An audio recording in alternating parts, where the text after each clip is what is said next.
আসসালামু আলাইকুম।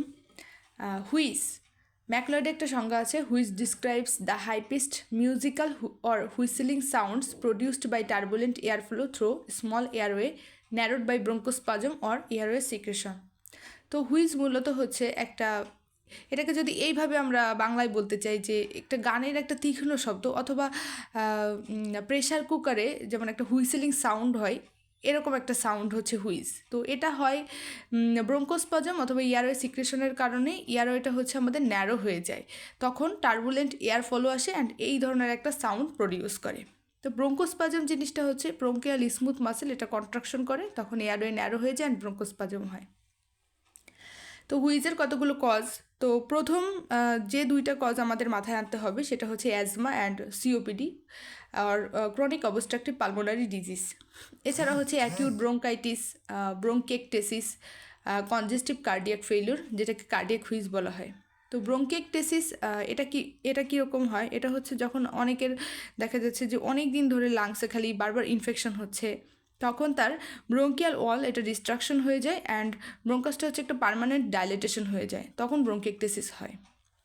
তো একজন প্যাশেন্ট যদি হুইজ নিয়ে আসে, তাকে আমরা কতগুলো প্রশ্ন জিজ্ঞেস করি।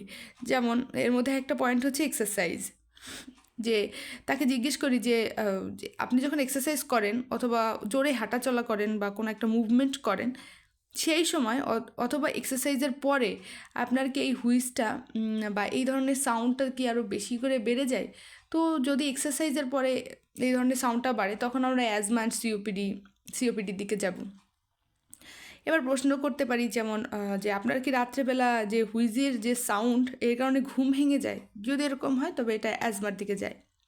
দেন তার কাছে জিজ্ঞেস করবো যে আপনার কোনো ধরনের অ্যালার্জি আছে কি না, অ্যালার্জিক রাইনাইটিস আছে কি না। দেন ফ্যামিলি হিস্ট্রি একটা গুরুত্বপূর্ণ পার্ট, সাধারণত অ্যাজমা বাবা মার থাকলে বাচ্চার হয়ই।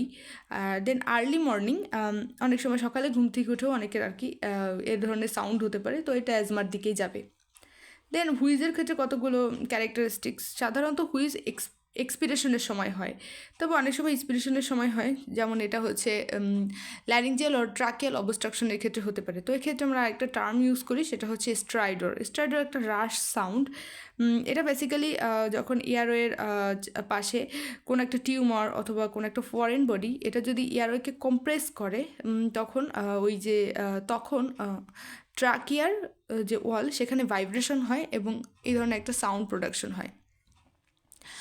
এরপরে হচ্ছে কন্টিনিউয়াস আর ইন্টারমিটেন্ট।